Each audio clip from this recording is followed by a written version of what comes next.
Hi Sasha. My topic for this is I want to tell you about the movie Back to the Future, which is my favorite movie or movies. And it's about the first movie is about uh, this boy named Marty McFly, and he's friends with this crazy scientist, and his name is Dr. Emmett Brown, but mainly named called Doc. And he have invented a time machine, and then he will show it to Marty, and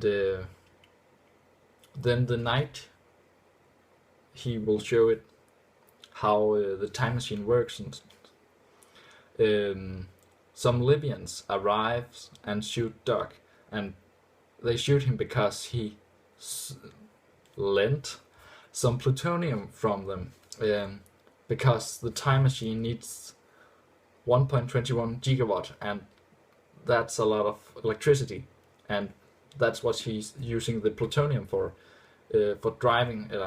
It's the energy of the time machine, and the time machine is a car, by the way.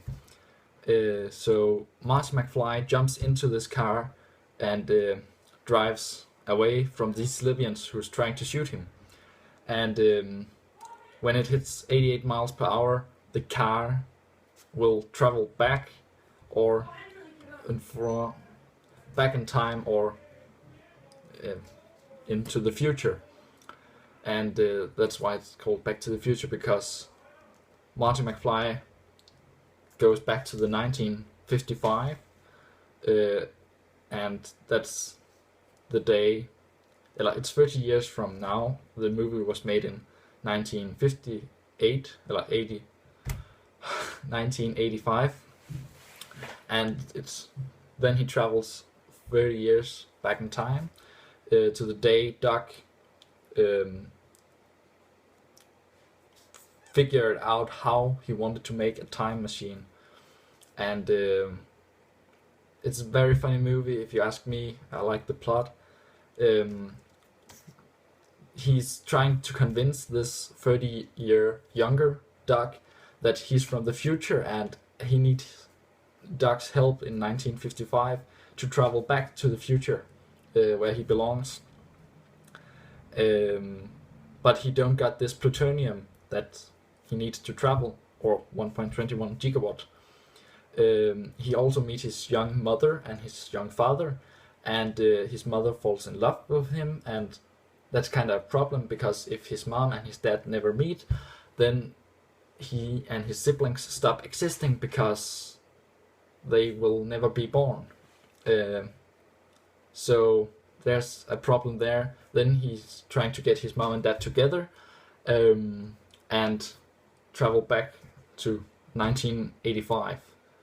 And the way he does it is because of a poster from 1985 he got in his hand, or in his pocket, I believe. It says that a clock tower will be struck by a lightning. I believe it's 10 minutes past 10 p.m. in the night, at least.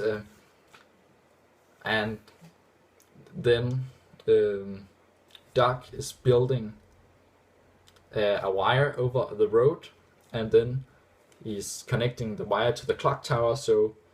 And Marty is driving the time machine with 88 miles per hour, and then Doc has invented a kind of metal crook and stick it into the engine of the time machine, and then the crook touches the wire when the lightning strikes from the clock tower, and then it leads all the energy in the lightning down to the engine in the time machine, and then it's the 1.21 gigawatts he gets to travel back into 1985. And yeah, I really like the movie because of the movies, because I like the characters, I like the plot, and the music too. And yeah, I'm a huge fan of fantasy, sci-fi, often also things like from old days where knights and Vikings stuff. But that's my resume of the movie. Bye.